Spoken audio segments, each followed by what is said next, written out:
The threat is fascism, and it is coming in the form of not just the Trump administration, but the entire conservative right-wing machine. So what we're dealing with is a fascist right-wing ecosystem. Wake up! Time to get woke. Take your head out of the sand. You're suffering from a failure of imagination. All the people who said it can't happen here, it's happening in real time. Everyone has a role to play at a local, state, and national level in any capacity they can to resist fascism. It is our job to cut the fascist machine, to make it leak, to widen the cracks, to throw sand in the gears, to slow it down.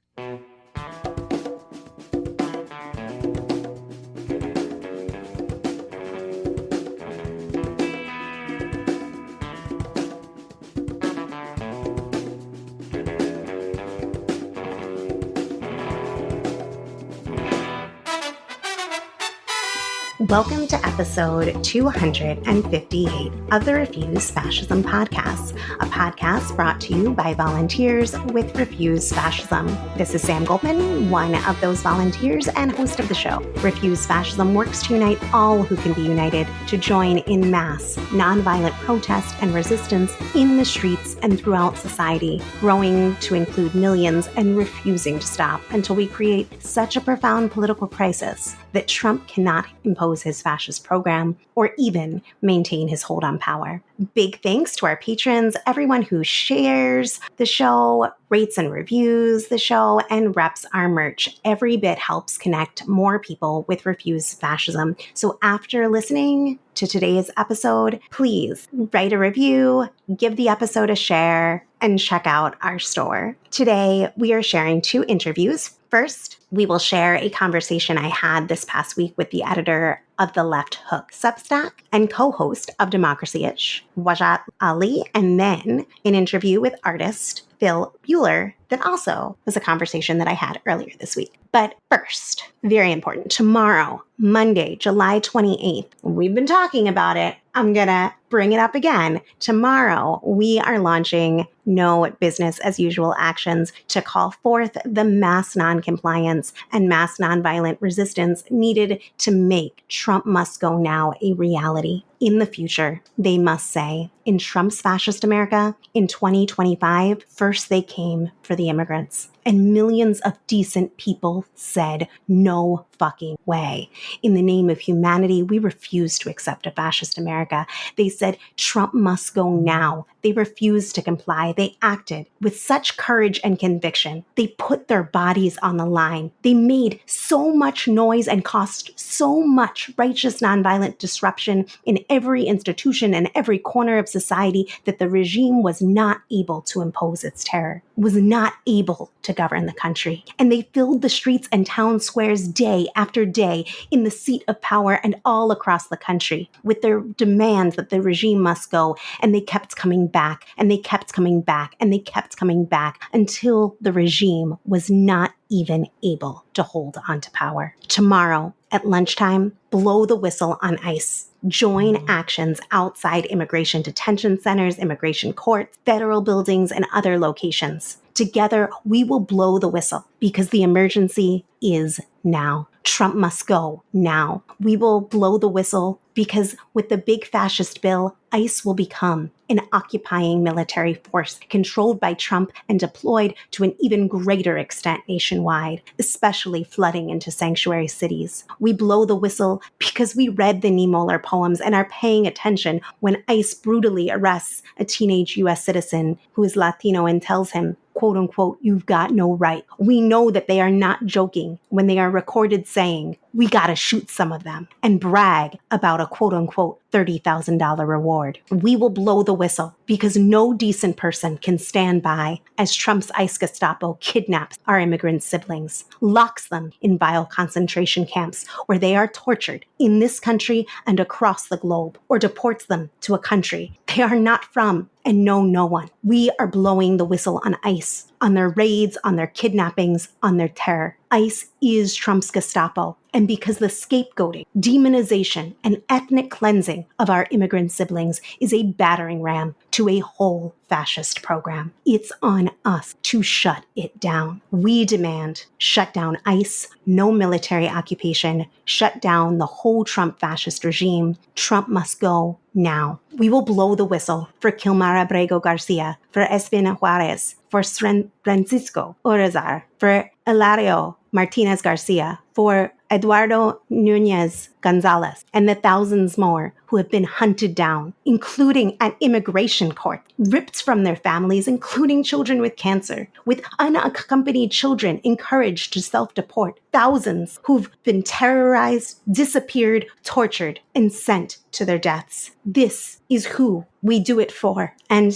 at this point, we have now passed the 6 months mark into this nightmare, and Trump has issued an executive order directing federal agencies and state governments to find ways to seize and detain unhoused people as a solution to quote-unquote crime and disorder. Beyond having the largest prison population in the world, the United States has an extraordinarily violent history of involuntary quote-unquote civil commitment. Beyond the so-called criminal justice system, we are talking about detention, often indefinite, in abysmal conditions with minimal or no judicial oversight, detention based on poverty, ethnicity, race, and nationality, religion, mental, emotional, and cognitive health, nonconformity to sex and gender roles, political resistance, and more. This is integral to what Trump and MAGA think is America's lost greatness, and it is what they are now overtly incentivizing states to carry out. We are dealing with a regime that not only holds the legislature, but has transformed the Supreme Court into an instrument of fascist rule and acts in open and routine defiance of the rule of law. The Washington Post reported that in the 6 months since Trump took office, this regime has been accused of defying 1 in 3 judges in lawsuits, quote, snubbing rulings, providing false information, failing to turn over evidence, quietly working around court orders, and inventing pretexts to carry out actions that have been blocked, end quote. This is a regime that is dangerously escalating its attacks on leaders of the Democratic Party. Last Sunday, Trump posted a dangerous and outrageous AI-generated video of Obama being violently arrested and abducted. That this video, dripping with Trump's white supremacy and gleeful sadism, in itself did not cause an international outcry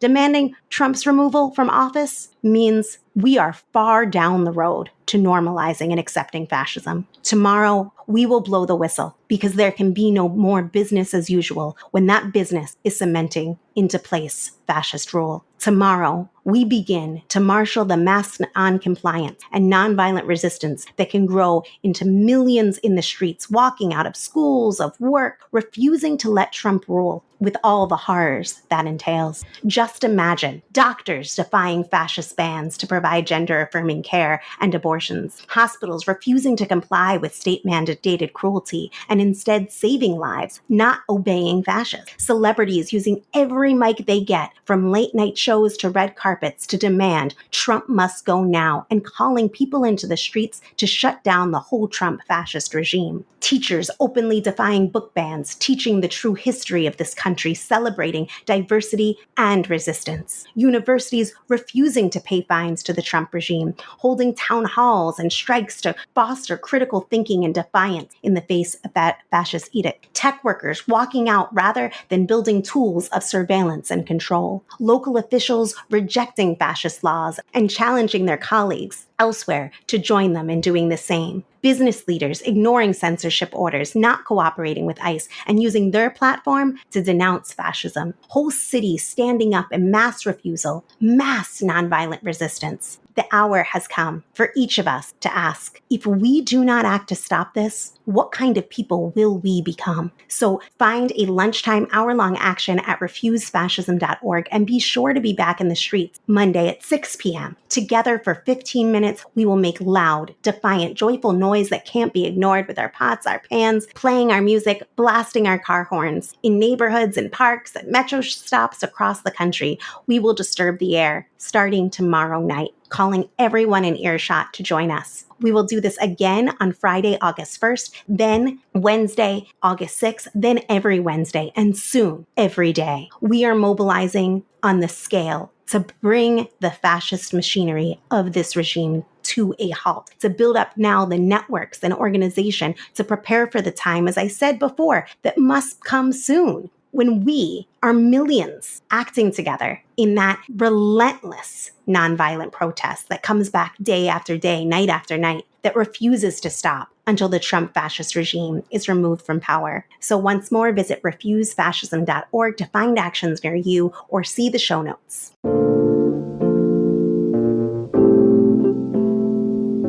Columbia University has now actively capitulated and enabled this regime. In their own accord, they already expelled and suspended nearly 80 students for standing up against a genocide, one which is now coming to the end stages of mass starvation, all facilitated by the U.S. government. Now, Columbia administration paid the Trump regime a $200 million fine for not cracking down brutally enough, and more to the point, for maintaining an educational environment that even passively allowed their students to think critically about major world events, let alone have the audacity to act courageously to change the world. This week, however, has also been marked by some very important acts of defiance, noncompliance, and nonviolent resistance. And we're not going to be able to cover them all here, so be sure to check out refusefascism.org for more on this. Let's talk first about the righteous defiance to CBS canceling The Late Show with Stephen Colbert. To do that, we're going to share a segment by Sansara Taylor, originally aired on the RNL Revolution Nothing Less show. When Stephen Colbert was outrageously canceled by CBS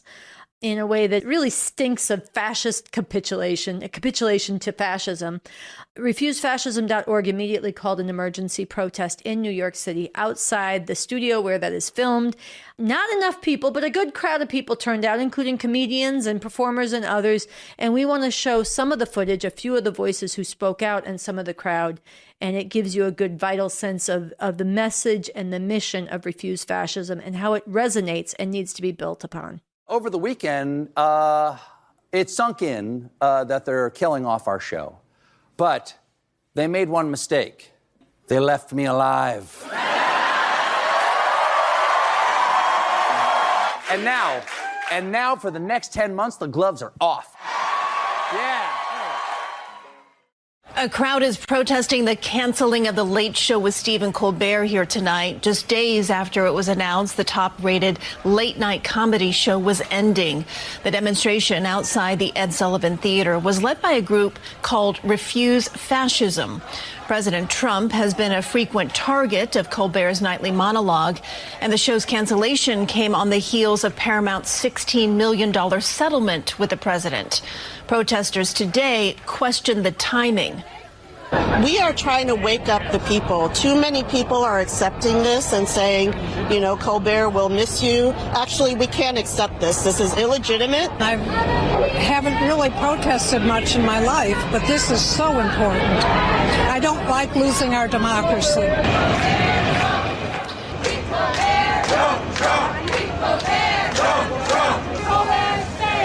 Trump must go! Colbert stay! Trump must go! So when they come for the storytellers, the joke crackers, the drag queens, they're just not trimming the edges of culture. They're gutting democracy. They're censoring empathy. And they are laying the groundwork for something much, much darker. And listen, I don't want to live through a sequel to history's worst moments. We've already seen what happens when we stay quiet, and I refuse to stay quiet. And listen, we are not here because we want attention. We are here because we are paying attention. So no, we will not be silent. We will not be edited. We will not cut for time. Let them cancel shows, let them ban books, let them try to erase our art, our joy, our fire, because guess what? We are still here. And we are louder than ever, because this is more than a protest. This is a warning, and this is also a promise, because we will not go quietly, we will not go alone, and we will not go without a fight. 3 months ago, I was over in Germany. I visited the Dachau concentration camp for the second time in my life. if you ever have a chance to go to Dachau, for those of you who don't know what it is, Dachau was the first prison camp that was established weeks into Hitler being named Chancellor of the Reich. And within months, there were thousands and thousands of dissidents, people who were politically agitating against the Reich, who were rounded up and locked up. And over the years that camp was in place, 200,000 people were in prison there. Tens of thousands were murdered there. Now, I'm not saying that Trump is Hitler, and I'm not saying the MAGA movement are Nazis, but my God, does history rhyme quite a bit in this situation. Right? It's not Dachau. Trump's first foray was in the camp in El Salvador. And now he has built Alligator Auschwitz. And if we do not stand up and speak out and muster the courage to be in these streets, not just on one day, but every day, potentially for months at a time, we will not dislodge this regime. And this is why we're here with the Refuse Fascism movement. We're thankful to see so many new faces who are standing up and speaking out on this day. But please know, this will not be activism as usual. I am telling you as someone with 25 years of experience in electoral politics and grassroots activism, we are dealing with a different animal. This is a fascist regime. It's an authoritarian regime. It is consolidating authoritarian power. It is getting more power from the courts. We have a Congress that one party is in bed with them, the other party is impotent. We have a citizenry that I'm not sure has awakened to the fact of what we're dealing with. And I'm not saying this to scare you. I am saying it to give you the straight up truth of what we are facing. What I want to encourage each of you to do when you leave here today is to start finding the heroes that inspire you from history. Mine, Martin Luther King, Gandhi, Nelson Mandela, Jesus, I'm a theologian, Dorothy Day, Cesar Chavez, Dolores Huerta, right? Dolores Huerta. All of these people were willing to put it on the line. They were willing to get arrested. They were willing to make massive personal sacrifice. Some were willing to give their lives for the cause. Our very representative democracy, enshrined in the Constitution of the United States of America, is on the line. Today it's Stephen Colbert. If Trump has his druthers, tomorrow it'll be Jimmy Kimmel. The next day it'll be another entertainer. The next day it'll be another politician. And then we'll all be looking around, because it'll be everyday citizens who are either silenced or jailed. So again, I want to encourage you to muster every ounce of courage that you have in your hearts and your souls, and stand up and speak out and fight back, because we refuse to accept a fascist America. The Trump fascist regime must go now. In the name of humanity, we refuse to accept a fascist America. Right now, with no exaggeration and no hyperbole, we are quite literally in the midst. We are in the midst of the coherence of a textbook definition fascist regime. The vilification, subjugation, dehumanization of tens of millions of our immigrant sisters and brothers, who every single day exhibit more courage and sacrifice than any one of these MAGA white supremacist Confederate lunatics could ever even imagine and dream of. Our sisters and brothers from many parts of the world, many from parts of the world whose economies and land was destroyed by this country, have sacrificed everything to come here and are now finding themselves in concentration camps. And yes, when we say concentration camps, we are fully aware of the entire historical significance. Dachau, Auschwitz, and the like. You may be familiar with Pastor Martin Niemöller, a Lutheran who went along with the fascist regime under Adolf Hitler for many years. Afterwards, he miraculously survived, and he shared these words. First they came for the communists, and I did not speak up because I wasn't a communist. Then they came for the trade unionists, and I did not speak up because I wasn't a trade unionist. Then they came for the Jews and the Catholics and so on and so forth. And then when they came for me, there was no one left to speak up. The first lesson of that is there is a trajectory. There is a logic to what's going on. Genocide might not start on day one, but that's where it is going.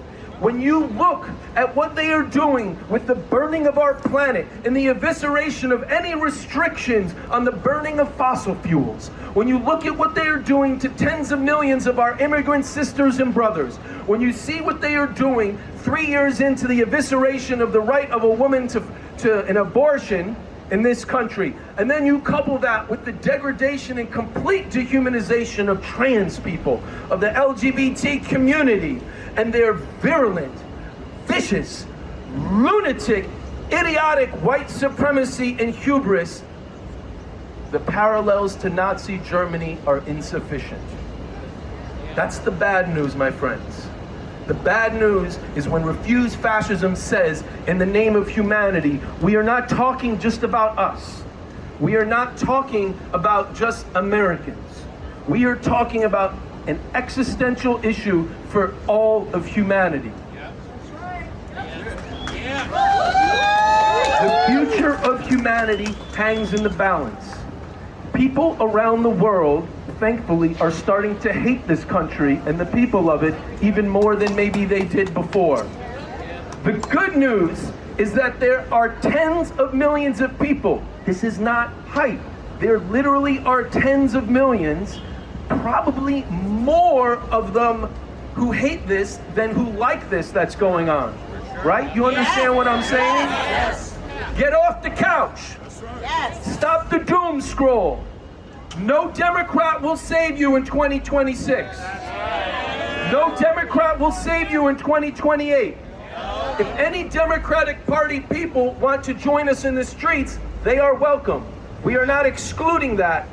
We need to join forces together in a movement that is so unprecedented and so fearless. And that brings me back to something else that Pastor Martin Niemöller said. Actually, it was his wife, was recounting that another thing that he said, besides the famous quote, first they came for, he said, you know, it's possible that we could have maybe stopped this, what happened in Nazi Germany. Meaning when Hitler became chancellor, 1933, but 6-7 years before the final solution and the annihilation of Jews in Germany and Poland and so on and so forth. We could have possibly solved this, but maybe 30,000 of us would have had to give our lives. I want to be very clear, I am not advocating for anything. We urgently need a non-violent, massive resistance movement for the avoidance of doubt.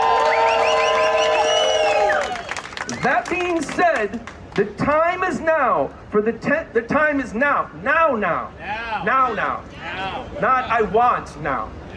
I wish now. Now. The time is now for those tens of millions of people to get some skin in the game. When ICE comes,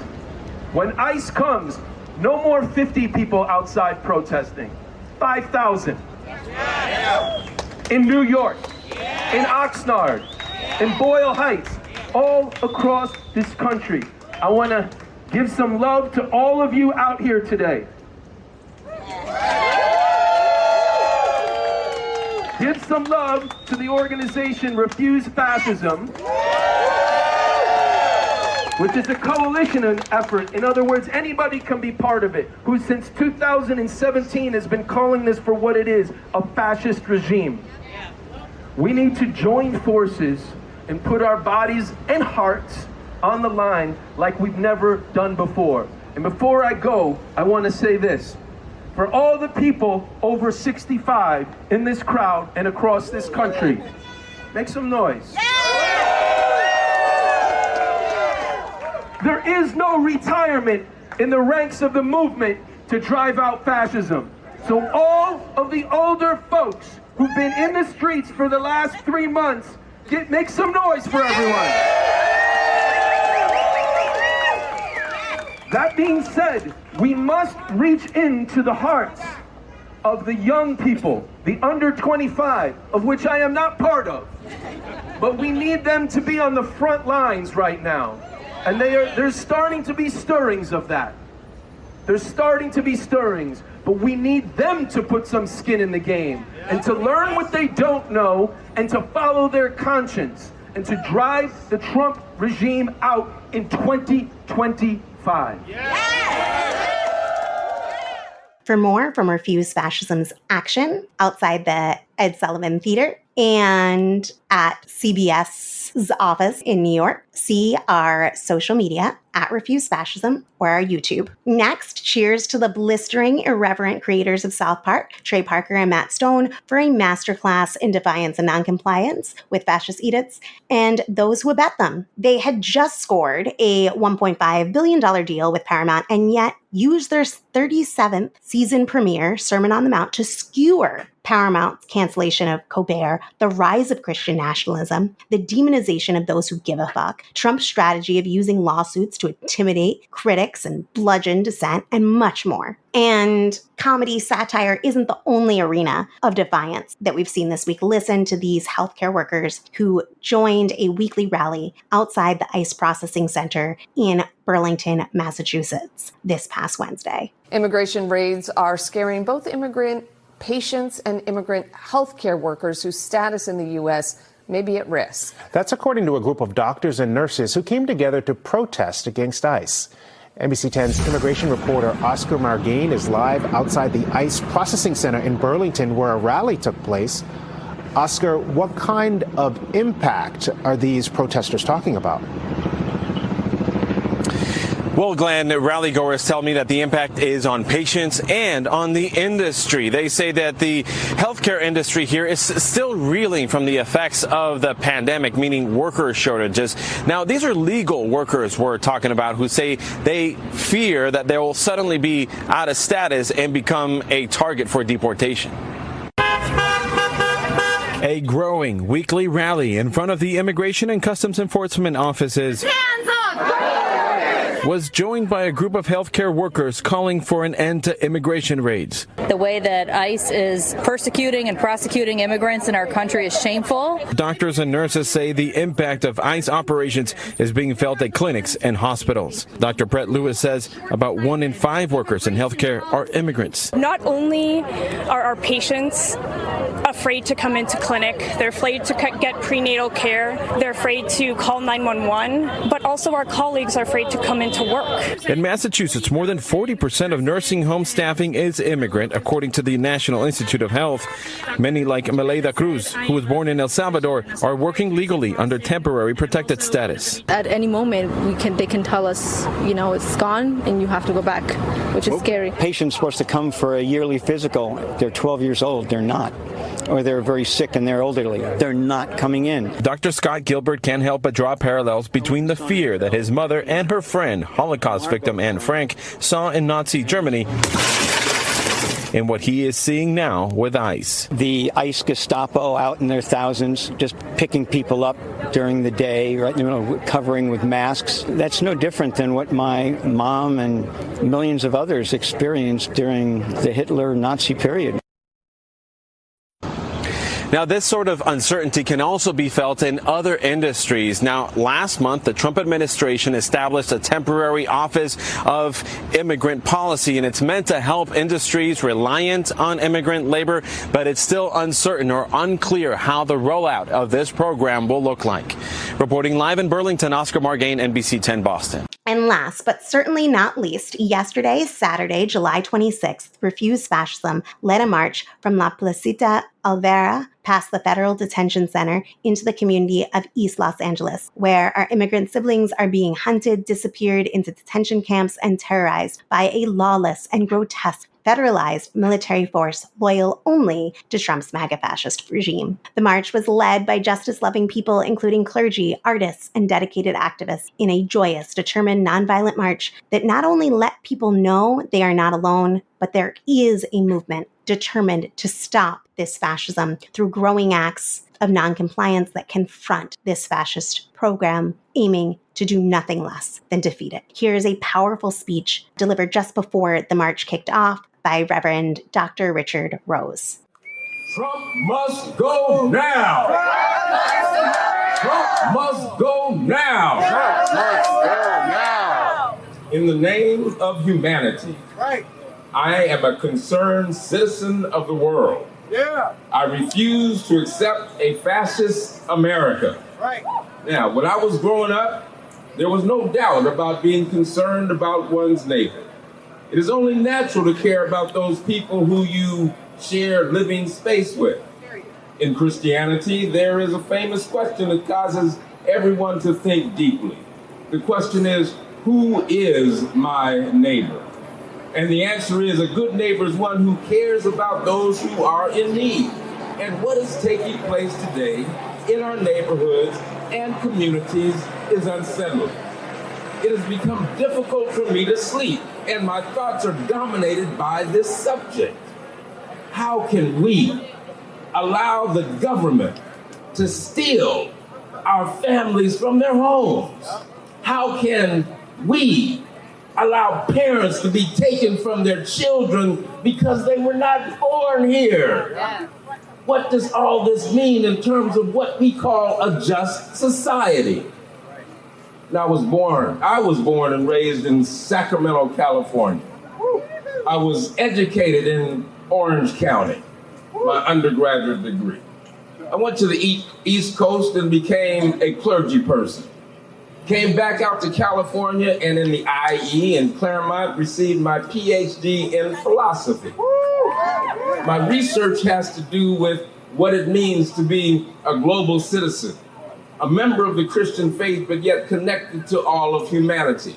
And I was fired from my job for 34 years for trying to build the beloved community. You see, American values are misguided. America is perverted. In American culture, we're taught a perverted form of individualism. We've been taught to be selfish. Dog eat dog is the way they do it. Trump and Elon Musk, which one has the biggest ego? My philosophical mentor, Dr. Martin Luther King Jr., said, "I fear I'm integrating my people into a burning house." Trumpism must go now. Bob Marley said it like this: we're gonna chase these crazy bald heads out of town. That's what we're gonna do. There's a why. Trump must go now. Besides the fact that he's unfit for office, there are policies that are a threat to democracy. Kamala Harris tried to warn us of that, yet we voted for the jerk anyway. How soon we forget. The U.S. government under Trump has, in opposition to international law, legalized kidnapping. The General Assembly of the United Nations has made it clear that the way these people are being labeled immigrants, who may be out of compliance with some United States statute, they do not deserve to be treated unfairly. The United Nations has been clear on this. Article 2 says everyone is entitled to all the rights and freedoms outlined in this declaration without distinction of any kind, such as race, color, sex, language, religion, political or other opinion, national origin, property, birth, or other status. What America is doing with ICE is state-run terrorism and must be ended immediately. The Trump administration should be removed from office and tried for crimes against humanity, against international law. So we must come together and change the narrative. There's a term from the African tradition called Ubuntu. It means I am because we are. by telling our story. We can change the narrative. Who are you? What have you done? What do you want to see this America become? Let's change the narrative, and in so doing, make this place the way we want it to be. So with that, Trump must go now. Trump must go now. You can see more on the LA March for Humanity at Refuse Fascism LA and on our platform as well at Refuse Fascism. There will be a link where you can watch the full rally that's up on YouTube in the show notes. With that, here is my conversation with Wajahat Ali.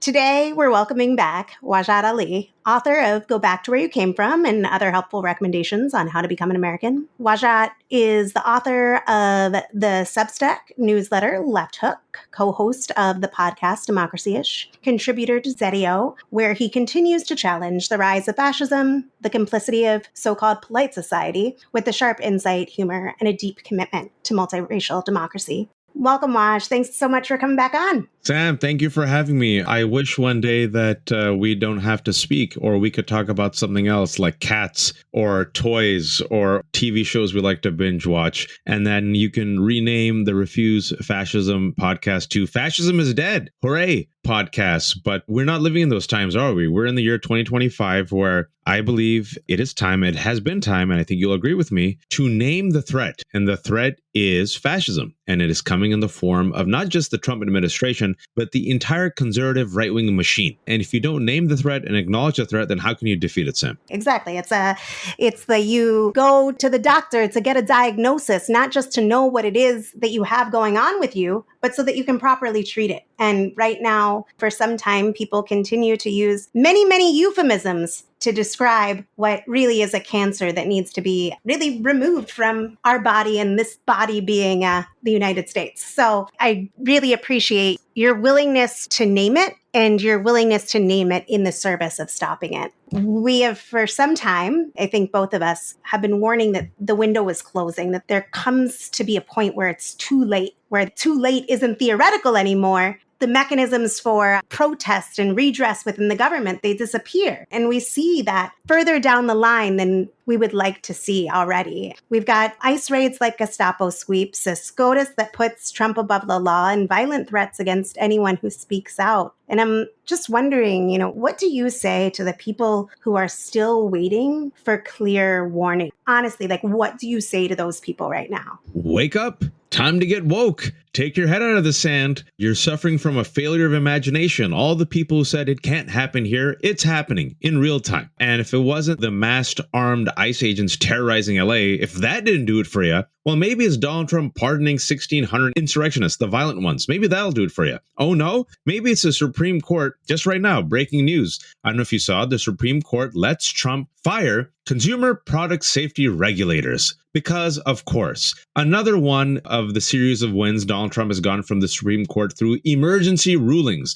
I believe this might be his 15th, and he's batting 100. What a shocking surprise. So the Supreme Court that made him a president with absolute immunity for actions committed within his scope of his duties last year, has now given essentially a rubber stamp on all of his requests, right, to dismantle the Department of Education, fire these regulators. Donald Trump just ignores Supreme Court when he wants to. Alien Enemies Act, meh. Stephen Miller says, I don't care. Bring back Kilmar Abrego Garcia and these Venezuelans, meh. I'll do it when I can. So if that wasn't enough, we also see the Broligarchy, Elon Musk and Peter Thiel, literally spending hundreds of millions of dollars to get inside the Trump administration, where Doge, even though Elon Musk is gone, still exists almost as an independent freaking sledgehammer to the government. And J.D. Vance has been groomed by Peter Thiel to replace Trump with his cankles now. And as we're recording this, it was reported that J.D. Vance met with Murdoch. Interesting. Very interesting. And Murdoch has not bent the knee when it came to publishing that reporting on the salacious letter that Trump allegedly wrote Epstein. Trump threatened them. Trump is suing them. And Wall Street Journal is still saying, nah, we stand by our reporting. So Trump is underwater. That doesn't mean he's defeated.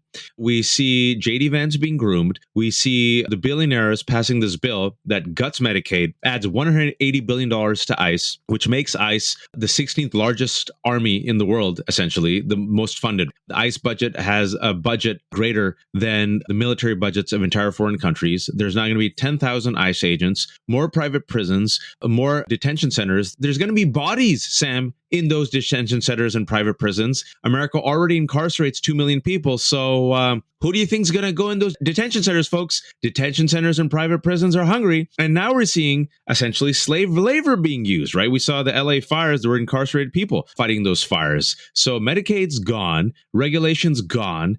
Department of Education gone. USAID gone. Fascists all around the world uniting with Donald Trump, people like Netanyahu and Vladimir Putin, and masked ICE agents. And then you tell me, hey, it'll be fine. And I have to say, I don't smoke weed and I don't do drugs, but pass me whatever you're smoking because it's time for me to take it. Yes, or put down what you're smoking because it really is ruining your brain.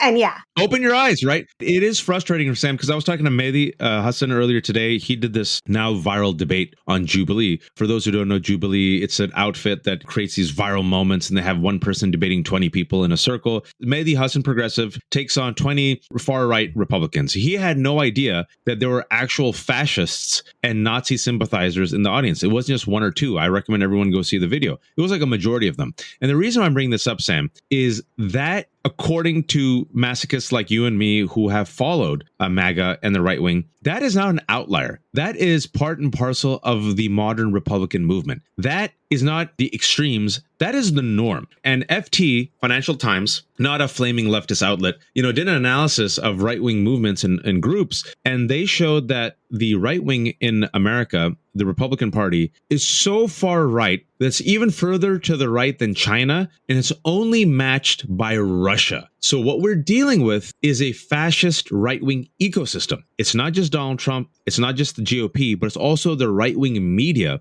And what we've also seen, Sam, and this week, as we're recording this, my prediction on this sadly has come true because I'm a student of history. Corporate America laid out the red carpet for Trump and fascism. And we're seeing CBS, just take CBS as one example. Paramount, which owns CBS, has been trying to, if you will, lubricate the merger between Paramount and Skydance. And they know that Trump is transactional. So they know that Trump, if he doesn't get, his gold, he might actually squash it. Sherry Redstone, who has so much money, doesn't give an F about Legacy or CBS News or 60 Minutes. She wants more. So in order to placate Donald Trump, they bribed him. They bribed him to the tune of $16 million because Donald Trump was upset about a video, an interview, a piece on Kamala Harris that 60 Minutes edited. 60 Minutes did nothing wrong. Donald Trump sued them. They went back and forth. If Paramount had simply litigated this, guarantee you would have been dismissed, 100% guarantee. Instead, they gave him a bribe of $60 million. Stephen Colbert called out the bribe. Stephen Colbert, as you all know,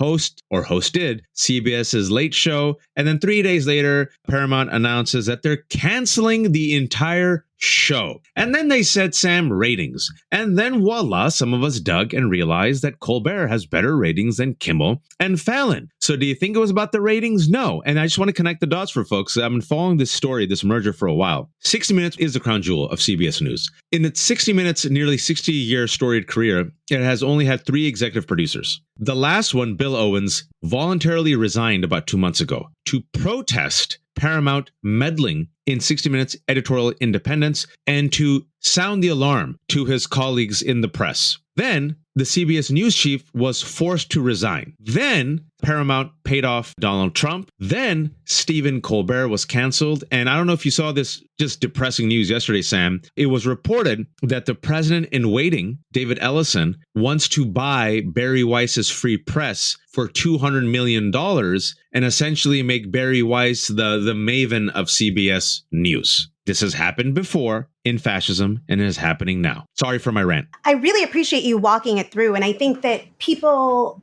sometimes have, a really difficult time because they're intentionally like Steve Bannon flooding the zone, right? And it's like, if you're only seeing it as like a scrolling list of like awful shit, you lose sight of like the pattern here and what is propelling it. And I think that this cancellation that shook so many people. Like, this was a wake-up call, I think, for a lot of people who had been not getting the fascism of it. I don't know how you don't get the fascism of it when they're like breaking into car windows and masked men are pulling doctors out of cars while their babies are screaming in the back. Like, I don't know who you are if you can look at that and not see the fascism of it. But okay, if the Colbert thing is the line for you, good, because there needs to be a line. I'm at that point now where whatever is your line, fine. You know, as we're recording this, Sam, this came out this week, the poll. An A+ poll has Donald Trump at negative 11 points. The only other president this early in his presidency that had such a low rating was Donald Trump from the first administration, where it was negative 16. His one strong point has always been immigration. He's now negative 5 on immigration. He's negative double digits on the economy. He's negative 35 on Epstein. And as we're talking, breaking news just came out that Attorney General Pam Bondi apparently alerted Trump he was named in the Epstein files. This just broke on the New York Times about 12 minutes ago. He is negative double digits on Kilmar Abrego Garcia and the Latino voters, right? It was a majority of Latino men, about 53 to 55% who voted for Donald Trump. He is now in 6 months, negative double digits with Latino voters. These are not good numbers. He is also negative 25 when it comes to the signature big, beautiful billionaire bullshit bill. For independents, they're negative 44. So he ain't doing well, folks. I was speaking to Ruth Ben-Ghiat, who I'm sure you all know, your listeners know. And, you know, we were talking about the J.D. Vance of it all. And she was saying, you know, the plan, she believes, is the complete dismantling of the United States of America, right? Because I was saying the implementation of this nativist anti-immigrant plan. The United States is unique. It's the most diverse country in the world. Plus, we live in a world with global trade. So we've already seen in 6 months, the attack on immigrants has led to a decrease in tourism. We've lost at least $13 billion. We might lose $44 billion. Countries are turning away from America, right? China and Japan and Europe are poaching our best scientists, right? How does a country survive? It's self-destruction. And she was saying that's the point. The oligarchy wants to control a worn down, weakened, broken, exhausted, sick population that does not have the energy or the means to resist or fight back. And as Howard Lutnick, the billionaire, said, we're going to replace the factory workers anyway with AI. And then the people who rebel, well, 80% of people in America in jails are poor. We incarcerate more people than any other country on earth. We just gave $180 billion to ICE and to build more detention and private centers. Well, Sam, you send them to prison and then you get an indentured servitude labor force, right? So Trump doesn't give a F. J.D. Vance doesn't give an F. And as you know, Trump, I believe, is openly fascistic. I have no problem saying that based on his own conduct and his own words. But we also know J.D. Vance is groomed by Peter Thiel, and their mentor or their, philosophical king is the moron named as Curtis Yarvin. And Curtis Yarvin does not believe in democracy. They believe in techno-fascism. So either way, we get fascism, Sam, and we get screwed. It's a really important point to take sight of the full regime. And I think that there's moving people from not liking it and opposing it to stopping it. And I think that, one example is going back to the Colbert example, because I think it does concentrate a lot. As you said, their cancellation, you could clearly smell the stench of appeasement to fascism. There was no covering it up with any kind of perfume of economic reasons. Look, even if there were economic reasons, even if he was bleeding the network dry, even if it was pushing them towards bankruptcy, it was not.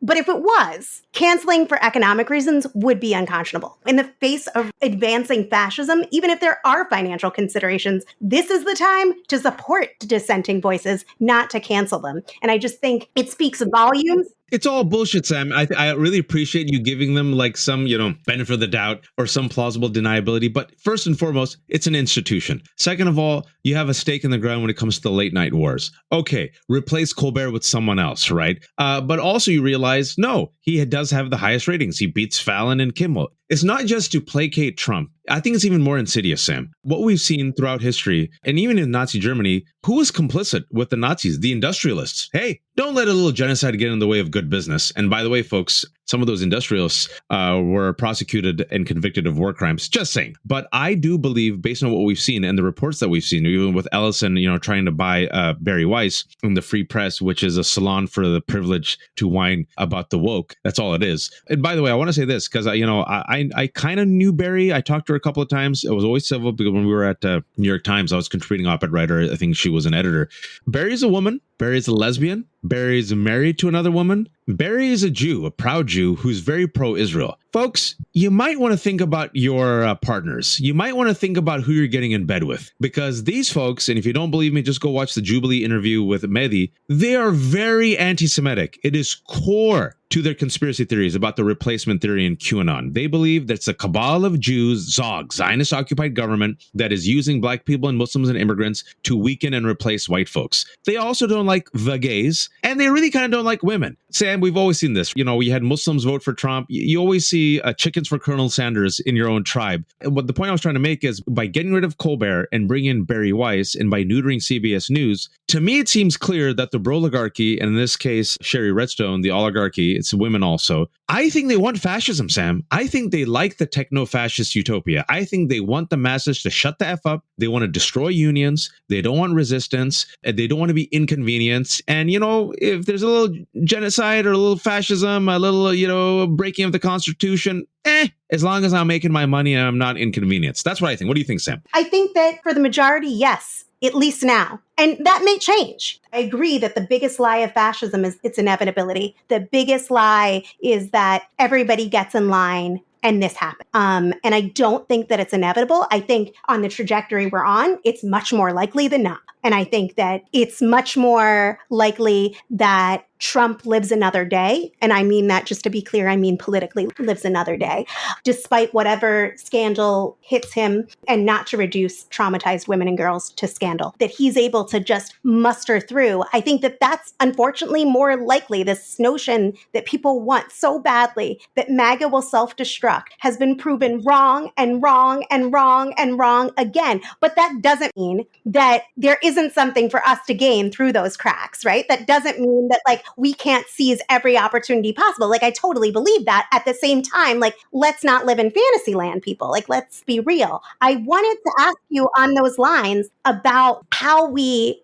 get those people. Okay, they're not like the top of Fortune 500. I'm not talking about those people, but other people with that platform, with that influence, including especially now artists and comedians and producers, even journalists. How do you think they could be using their platform right now? Like what could they be doing that would make the most difference right now? I agree with you. I think this is a very important point. I think, Sam, everyone is looking for a haymaker, right? Everyone is looking for this type of knockout blow that will all of a sudden shatter MAGA and Donald Trump, and then snap of the fingers, the Avengers will come, and in 2026 elections and everything will be fine. And I think it's very important that you're mentioning this to your viewers, and something that I try to say with Danielle on Democracy-ish all the time. This is a long walk. This is going to be death by 1,000 cuts. This is 10 toes down. Everyone has a role to play at a local, state, and national level in any capacity they can to resist fascism. The type of damage that has been done, folks, and I hate to be the bearer of this news, in the past 6 months of the Trump administration is generational. Generational damage to the United States of America. And Danielle and I talk about this at this stage of my life. I might not be alive, inshallah, if we ever see the 180, where we see not a restoration, but I'm not interested in restoration. I want reformation. Our job is to plant the seeds, because I got kids. So inshallah, if I can't see it, if I can't see the sunrise, inshallah, the kids could see the sunrise. They could taste the fruit. They can enjoy the shade. And so people who think that, aha, this will finally crack MAGA. Open up your eyes, folks. You aren't paying attention. At the same time, why for the past 2 weeks have I been all in on Epstein? Because it is our job to cut the fascist machine, to make it leak, to widen the cracks, to throw sand in the gears, to slow it down. For those people who watch me, they know I quote this great meme, Ken Watanabe's character from the movie Godzilla, "Let them fight." And Epstein seems to be his kryptonite. Epstein seems to be the thing that it wasn't the violent insurrection, Sam. It wasn't him being a criminal. It wasn't him being held liable for sexual assault. It's not him, effing up the economy, not just once, but twice, lying to us about COVID. It's Epstein. And Sam, what's even sadder about this, it isn't corporate media leading this fight. It isn't Democrats. It's MAGA leading this fight. And because we do affirmative action for conservatives and bend the knee, because MAGA gave the permission structure for corporate media and Democrats to double down on it, now you're seeing them double down on it. And also,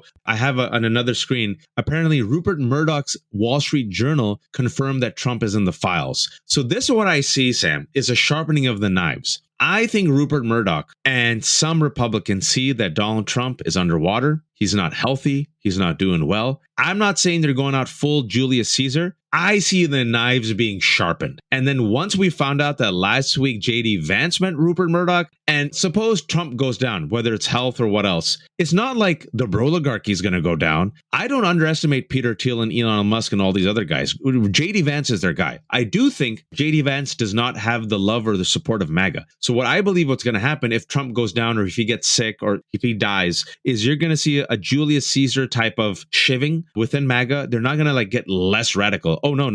You're going to see them all try to wear the crown. But it is an opportunity for the rest of us to organize and mobilize and then go after them. That's my take. I'm curious what you think. I think it's really helpful the way that you painted it. I agree that there's opportunity. There's opportunity precisely when they're fighting. If everybody's marching in line, you'd lack the opportunity. You need the rulers amongst themselves going at it, but not for us to sit back, pop the popcorn and say, ooh, this is a fun fight to watch. But for us, which is like, I get it. I'm not shaming people. Find your joy, but you can't just leave it there. I personally think that when they're fighting, when that power is contested, that's when you go out with your demand. That's when you have the power and you have a bigger base of support and a bigger chance of winning. It's oftentimes when fascists and not fascists, just like tyrants, have been ousted by people. Everyone's looking for that knockout punch, and I think it's important for us to set expectations. During fascist regimes, it just doesn't work that way, folks. The damage is done. It's going to be generational damage, generational repair. And if we can keep on the optimistic tip, gosh, it's going to be tough, folks, because now we all have climate change. And you saw just last night, the EPA completely corrupted. And the EPA now is not going to combat climate change. Awesome, because Donald Trump believes climate change is a hoax, because these motherfuckers don't care, because they don't want to use their wealth to save the earth. They want to build spaceships to go to Mars only for the chosen whites.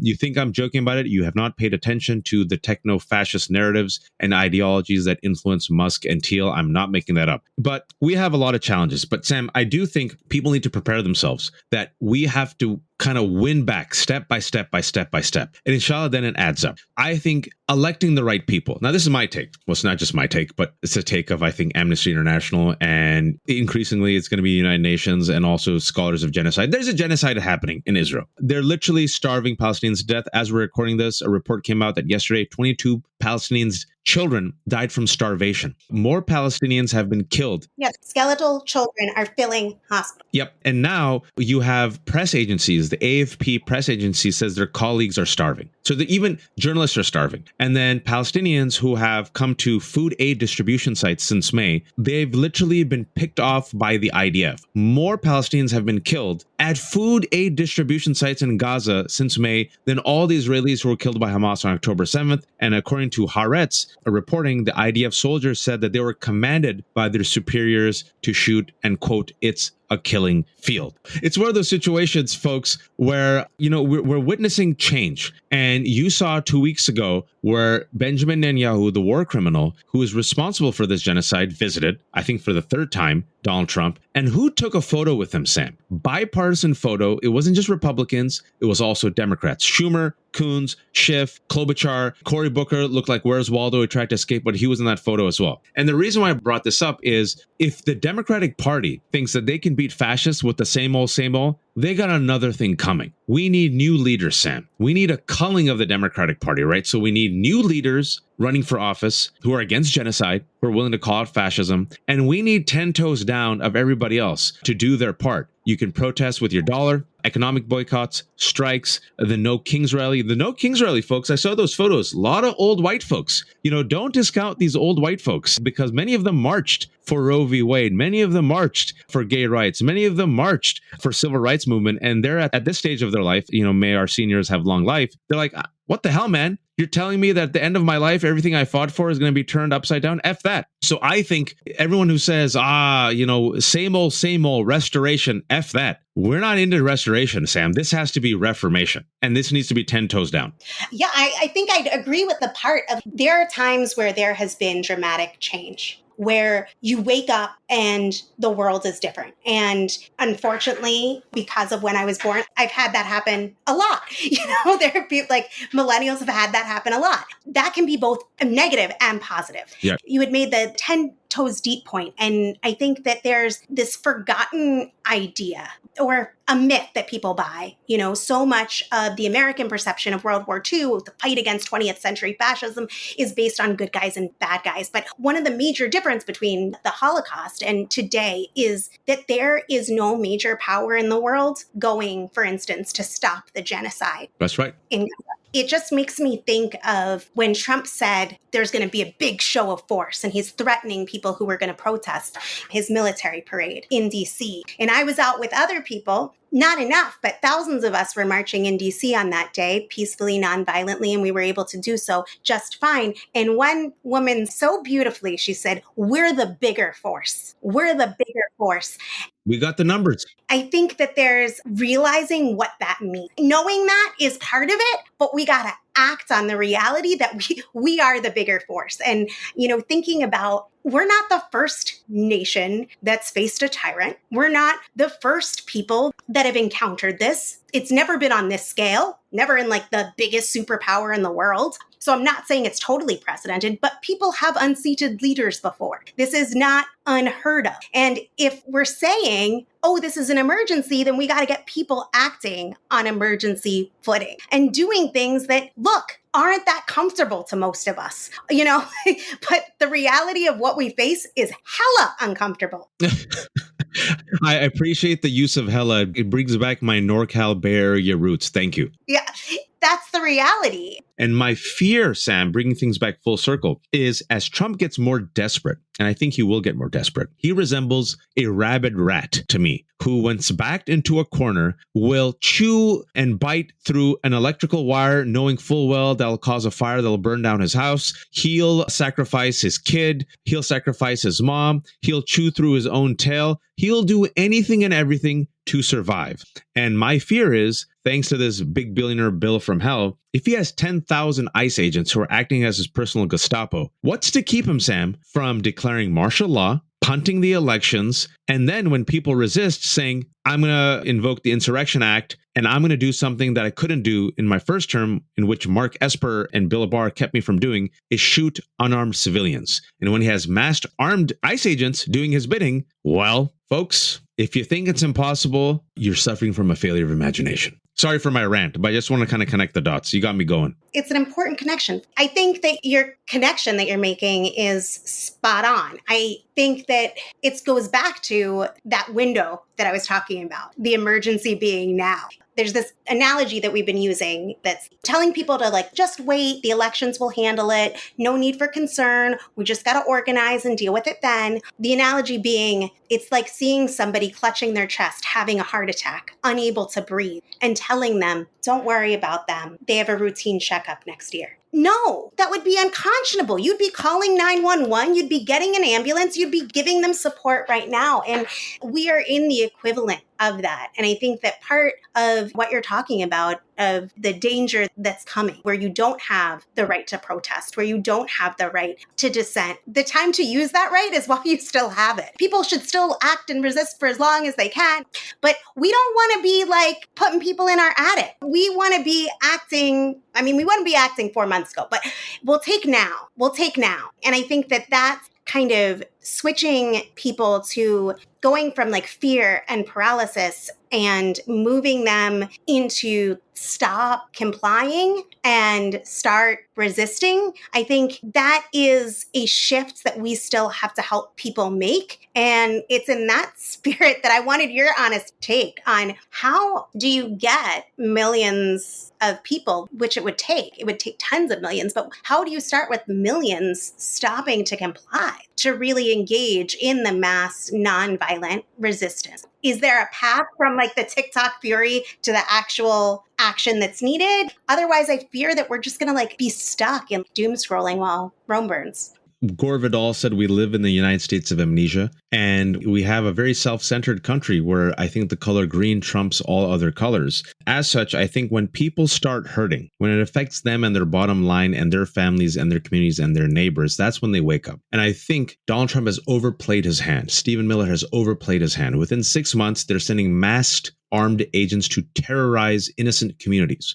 And people are seeing their neighbors get picked up. People are seeing their communities get terrorized. People are seeing ICE agents at schools. People were promised lower price of eggs, not freaking trade wars with tariffs increasing the prices of everything. People wanted a safer country, and now people aren't even coming to America. They think we're a shithole. Measles is spiking everywhere. You have incompetence. And Epstein, we're recording this right as this is breaking. This is big news. His name is all over the files, and apparently Pam Bondi told him about this in May, and it's now implicating Pam Bondi and Kash Patel and Dan Bongino. How come they didn't reveal this? And remember, Mike Johnson said he's willing to shut down the House until September instead of forcing a vote in the Epstein files. So I believe that now is the moment to strike. I believe things might get worse before they get better because, like I said, he's a desperate rat and MAGA is radicalized and JD Vance is waiting. But he's -11, folks, within 6 months. Economy is in bad shape. Once this BBB hits and people lose their Medicaid, I fear that people will become radicalized to violence. This is a country that has more guns than people. I think you need political leadership and grassroots leadership. Now, forget about Democratic establishment saving you. Democrats have a lower favorability rating than Trump right now. When it came to actually resisting ICE in LA and getting the Dodgers to say F you when they showed up at Dodger Stadium, it was local leaders, activists. When it comes to the No Kings, it was bottom up. And I think it has to be bottom up, Sam. I don't want hero worship. I don't think AOC is going to save the day or Mamdani or Bernie Sanders.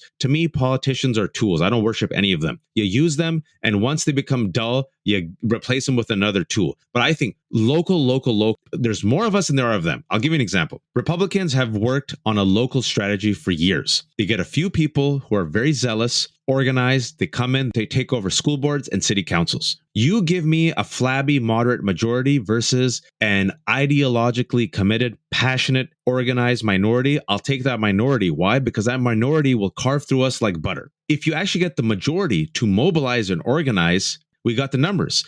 I want to thank you, Wajahat, for joining me, for sharing your insight, your perspective, your expertise about thinking about this for way too long. I appreciate the time that you take talking with us and working on getting people to face reality and do something about it. No, thank you for being on top of this. We've been talking for a couple of years. Sadly, my wish for you might seem like a diss. I hope you don't have to do this podcast ever again. And then you can rename the podcast. But I've seen you grow and I've seen this podcast grow. And I was talking to you before you even had a fancy schmancy icon. Now you have your own little icon and symbol. So you did the work as a concerned citizen, a concerned American who said, I want to do something. And, I think that's very important and inspiring for people to know your story. You're like, who am I? I get asked this a lot, so I'm sure you do as well. I'm nobody. I'm just an average American. What can I do? And I always tell people, I'm also nobody. If there was a sticker here with my name is, it would be nobody. We're all nobodies, but we're all somebodies to someone. Everyone has a superpower. So what can you do? Sam started this podcast because she felt compelled to do something, and voila. And I'm independent. I've been independent for overwhelming majority of my career. I was broke in my 20s in the Bay Area during the 2008 recession. And even though I had just graduated law school, it was a recession. I couldn't find a job. I had to move back home. And I was like, man, this is depressing as F. I'm in my same, bedroom from college. And I decided just to write. And then, I wrote my way out and I wrote my way to a career a little by little. I think it's most powerful for people to think the following. Well, what about me? Why can't I do it? And once you let that top start spinning like the movie Inception, well, why not me? Why not me? It's very powerful, folks. Very powerful. Maybe I can. Well, if they can do it, maybe I can do it. And I want you all to start flexing your imagination and asking this question. These are these corrupt dumbasses. I can do better. And I think this is what we have to inculcate in people, this type of imagination, to flex that imagination and that muscle. And be like, yeah, well, why can't I lead a rally? Well, maybe I can lead a social media campaign. Well, maybe I can join a Substack or start a Substack or a YouTube page. And this is how we build the resistance. All hands on deck, 10 toes down. Thank you so much, Waj. Take care. Bye.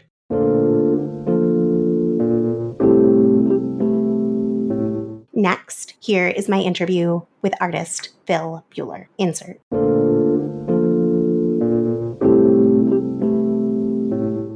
This week, we're joined by artist Phil Buehler, creator of the public installation Wall of Shame, which was unveiled on July 4th in Bushwick in Brooklyn. Stretching over 60 feet, the wall calls out the enablers and is really a powerful, powerful piece. We'll talk more about it, but we are so glad to welcome on Phil and get into what this piece is about, the reactions that he's getting, and what role art can play in stopping this fascist regime. Welcome, Phil. Thanks so much for joining us. You're welcome. Happy to be here. Set the stage for us. For those who haven't seen it yet, what is the Wall of Shame? Can you describe for listeners who haven't gotten a chance to pass it yet? Sure. It's a large public artwork. It's out here in Bushwick, Brooklyn. It sits between Pine Box Rock Shop Bar and Say Coffee, 12 Groton Street. And it's a large 50, 60-foot mural. It's 10 feet tall, and it's vinyl, so it's printed. From a distance, it looks like red, white, and blue, almost, rectangular Post-it notes on a fence, it looks like. So from a distance, it's kind of got a lot of eye appeal. Kind of coaxes you in to see what it's about. And then when you get closer, you'll see photographs, stories, sentences, crimes of the January 6th rioters. And it's color-coded. So the violent ones, which are probably about a third of them, are red. The people who damaged property are in blue, and everybody else is in white. Some of those did things they shouldn't have, and other ones, I think, were dragged along with the crowd. These are rioters that have been pardoned, right? Yeah, these are all the rioters that were pardoned by Trump on his first official act as president on January 20th of this year. So it's not that long ago. All the information on the wall, most of the information, came from National Public Radio. NPR created a database of all this information that they fact-checked to their standards, which relieves me of that crazy burden. And I could point people to, if they had a question about anything, I could just point them to a source. Very important point to bring up. You unveiled the piece on July 4th, and I was wondering if you wanted to share about what motivated you to do that and what it means to you. Well, this is the third in a series of pieces. I think it's important to understand. The first one was before the 2020 presidential election. I use public art in many ways to bring attention back to something that's kind of, in the age of Trump, flooding the zone with all sorts of lies and just craziness. People forget. So in 2020, we kind of knew he was lying, but right before the election, I made one. And it wasn't my original idea. Somebody at Radio Free Brooklyn, who I work with, wanted to do a radio piece where they would read all 20,000 at the time Trump lies live for however long as it took, like a marathon reading. But then COVID hit, and the studio closed down. So a few months went by, and then I thought this is a great idea, just marinated. So I said it would be really interesting as a visual art piece. So all the lies on that wall were color-coded. It was called the Wall of Lies, about Ukraine or about the election being stolen or whatever it was about. And then as a follow-up to that, in the 2022 midterms, we did another wall called the Wall of Liars and Deniers. And that was all of the Republican politicians running for office that had bought into the big lie that the election was stolen. So this is the third in that series. The first one was Tom Tenney had that idea, and then I turned it into a visual artwork. This one, Rob Pritchard, one of the co-founder with Tom Tenney of Radio Free Brooklyn, he had the idea. He called me up earlier this year and said, can we do another wall, but this one about the rioters? So then I went and searched, and I found the NPR database. And really wanted to bring that story back into the light because January 20th, it was like 6 months earlier. It's already been swept downriver, this flood of news stories and all these crazy presidential acts that Trump is doing. That was like really the first act of Trump's march to authoritarianism, and wanted to remind people of that and use public art to not just people walking by, but people talking about it being posted on Instagram, stories being told about it. It's using art to almost restart a conversation because we all remember those videos of the 140 cops getting injured and all that. Since then, I'm sure Magaland believes it was kind of a tour of the White House and it was very peaceful and loving, like Trump says. But it really wasn't. I mean, if you read those stories on this wall, they have each individual, you'll see a little picture of them. And, most of them were taken off of news clips and stuff. So you see them in their crazy outfits or their MAGA hats, or taking a riot shield and trying to jam it between the cop's helmet and his neck, or beating them with their own clubs or spraying them with their own mace. You realize that individually, a lot of them were really bad dudes. and then they were all pardoned.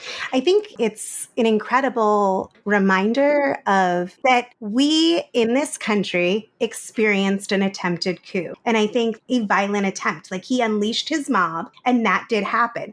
The current president of Brazil, what he said recently in an interview was if Trump was the president here and did what he tried to do here, he was comparing the response that that country did to Bolsonaro's attempts and the response of this country to Trump. And I think that as this regime continues to escalate the violence, escalate the shredding of the rule of law, escalate the repressive apparatus, and escalate the lies that justify it all, it's important to have that reminder of a very concrete reminder of what did happen. What is reality? What is happening? I mean, you get reminded if you just, because I wanted to 150 or 1,575 rioters, 1,575 people is just a statistic. But if you actually drive into any of these individuals, some of them are waiting in Virginia with AR-15s, the rapid response group, that they were going to come in when they finally took over the Capitol. There were guns there. One guy dropped a gun and said, "Oh, I lost my gun."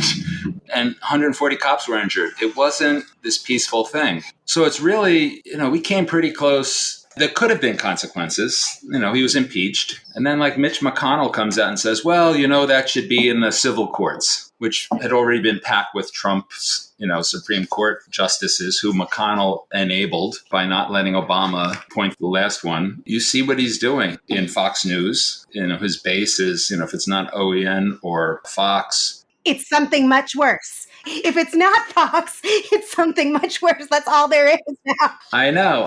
And it was hard to understand when, you look at history, and I grew up in, it was born like 10 years after the World War II ended. Like, how did the Germans allow this to happen? And then you see this blueprint, or the Italians, you see the blueprint of an authoritarian government. Trash the other news sources, get rid of them. Politicians, you have your thugs, threaten them. I mean, there's a little chilling effect going on now in the art world as well. And as marches, people are a little afraid. I know people who will not go out at these marches because they're afraid of being identified. It's a concern because you don't know how much worse it's going to get. Kash Patel, the FBI, hit a cop, go to jail, unless it's for Trump. And then you get pardoned. And that was 140 cops got hit. I met the guy that wrote this book called The Dictator's Handbook. And it's almost spelled out how dictators take over. If Trump hasn't read it, his advisors certainly have. And they're, kind of marching down that path. We're all hoping we can survive the next 3.5 years and that we can roll it back. Even the craziest things, it's almost like to flood the news, is, they're going to rename the Kennedy Center the Melania Trump Center. It's the latest. And you just look at that as being silly. But it's, there won't be showing certain kinds of art or performers that will not be allowed.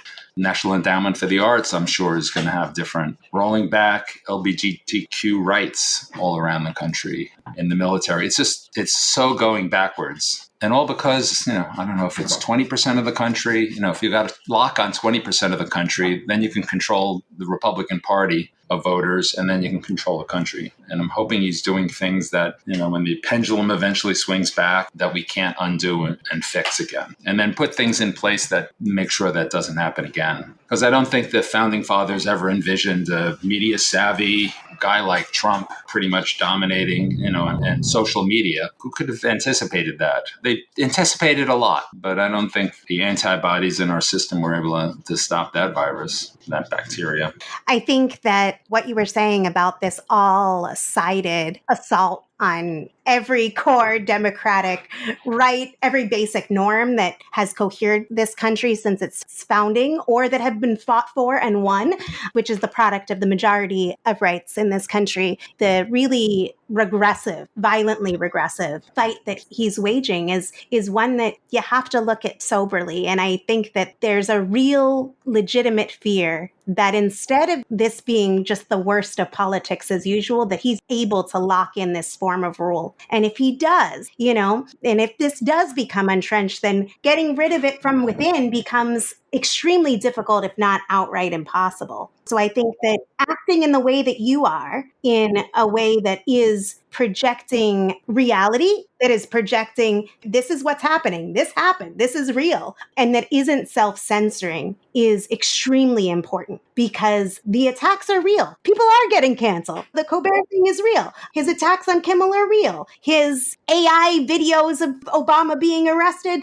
aren't just distractions. They're really dangerous in this political climate. You know, it's all real. The threats are real. But if we self-censor and we don't use our platforms or our skills at this time, what are they good for? Yeah, we have to do what we can on these walls. It's usually some ability as a visual artist and also know databases like Excel really well. So I can turn these things into visual art. But I also, a lot of my work, I work with nonprofits where we share a message. And there I get incredible like social media skills. Radio Free Brooklyn can spread the word because we share this message. And it's not on making artwork, it's there's this message out there. And I also encourage people to, like, I don't know if you've been on the first one, which was the Hands Off rally and then the No Kings rally. And it's really, I don't know what the word would be, refreshing or rejuvenating to march with a couple of 100,000 people with their signs. It's almost joyous being together with people that share the same value and belief system. And it's not that I don't believe the MAGA land doesn't share part of our value system. They probably believe. They've just been, they're low information. They kind of believe one source and they really need to open their eyes. Seeing that many people that don't believe them is really, after something like that happens, I go watch Fox News and see how they're covering it, and they won't. Or they'll show, you know, some broken window in some small town, or they'll keep harping on a Black Lives Matter thing or something from years and years and years ago that was tiny in comparison. They do the whataboutisms. It's really important for us to be out there together. And they respond to it in a very different way. I mean, the database on NPR, it's on a screen, usually on your phone. You can kind of sort by things, but nobody's going to go deeper than like 4 people or something. And I'm watching people walk along this wall, and I've highlighted things. And one person that came on the opening day was like, I know this person, or this is like my father-in-law. I mean, it was pretty crazy. And then other ones were like, oh my God, I didn't know this. And I didn't know this. And it's just overwhelming how many people. And then you actually see their faces under the quotes and you realize you see somebody with this really angry face with a stolen police shield smashing a cop with it. And you go, oh, these guys are not out for a walk in the park. I was wondering if there was anything else about the reaction to your art that has been sticking with you, either people that have been walking by commenting on it or people that have responded when you posted pictures online. At one level, a lot of my social media is artists, and they're very, I think, like I said, inspired by it. Art has to fight back just as hard as anybody else, as hard as MAGA or Fox News. And that, I think, is inspiring for them. Then there are a lot of people who forgot and are like, oh, yeah, this was important. And then there's a lot of people, which I was surprised at, either at the wall or on social media, who are thankful. They thank me for doing it, which is personally rewarding, which it never usually happens with art that's not like that doesn't have a cause like that. If you put out a photograph of something that, and, you know, have a gallery for that kind of artwork, and nobody's like, thank you for taking that picture. A lot of it was inspired by Woody Guthrie. I did one project about Woody Guthrie, where I found his pictures in the basement of an abandoned psychiatric hospital where he was dying, suffering from Huntington's disease. And then that turned into a book. And his life kind of then inspired a turn toward the political with my artwork, and how his voice could then get magnified. And I think people also like that because they might not have, say, the artistic skills to create a work, but they can take it and push it ahead, give it a little boost.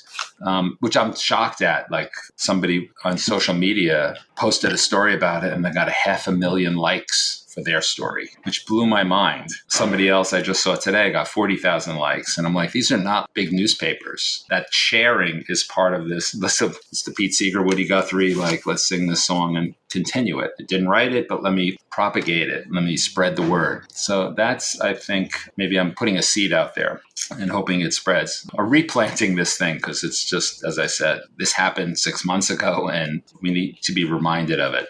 And there's been a lot of, I can't tell you how many people wrote bring it here, bring it to Washington, D.C., bring it to Chicago, wherever they were. They go, we want this here, L.A. and London. People in Europe were saying, bring this here. So now we're thinking about what about next January, make it a perennial. Like every January 6th, we put it back up on the fence or we bring it somewhere else to remind people of that. I did have that original Wall of Lies was 100 feet long from that 2020. That was 20,000 of his lies. And I had to cut it off when we had to print it before the election. He still had like 4 months to go. So the first, 44 months of his administration, it was 20,000 lies. The last 4 or 5 months, it was another 10,000 lies. We would have needed a 150-foot wall. We were ready to go print it and go bring it down to D.C. and we were going to lay it out on the lawn on the mall. And then January 6th happened and they kind of locked down Washington. So maybe we'll bring that one back as well.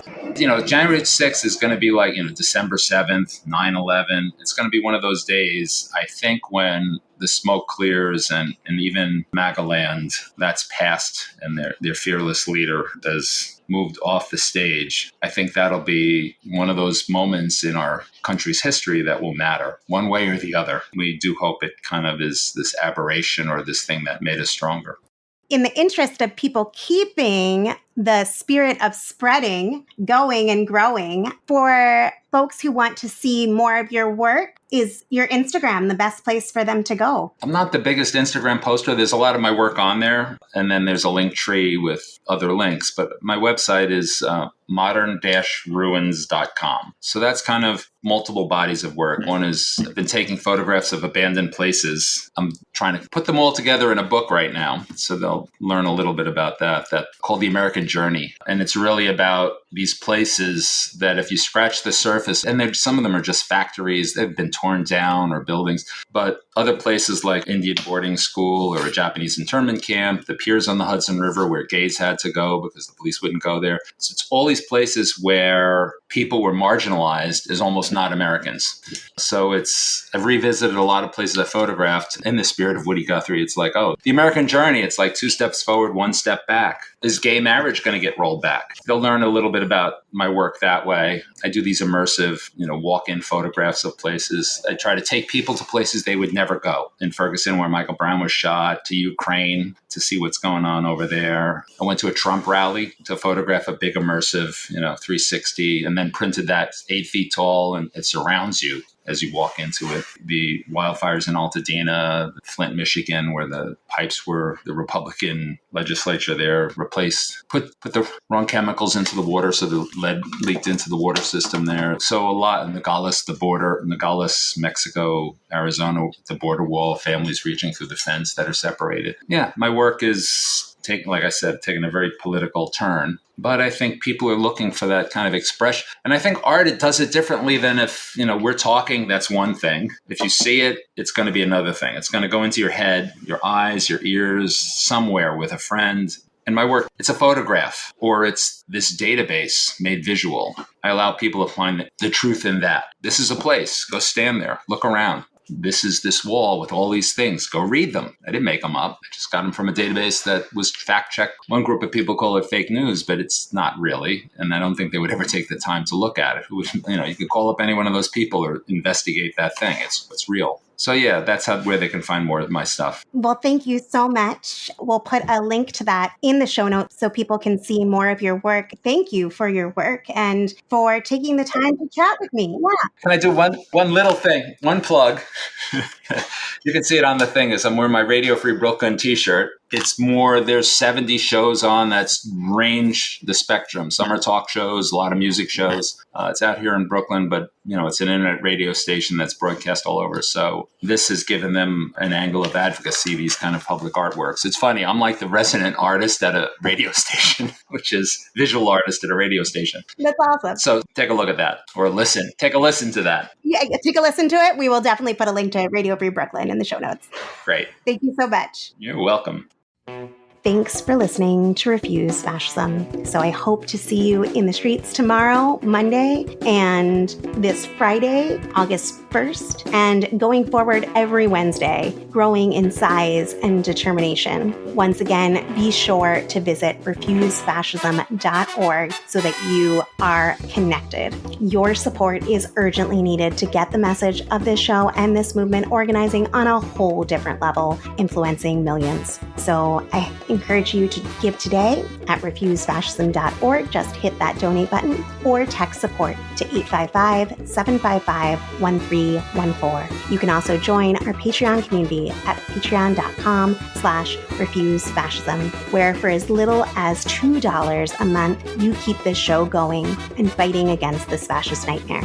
As always, please share this episode far and wide. Rate and review us on Apple Podcasts or wherever you listen. Drop a comment on our socials or YouTube. Every share, every word helps build this fight. Find us on social media at Refuse Fascism, including on Blue Sky, and follow us on TikTok at Refuse FASHIZM.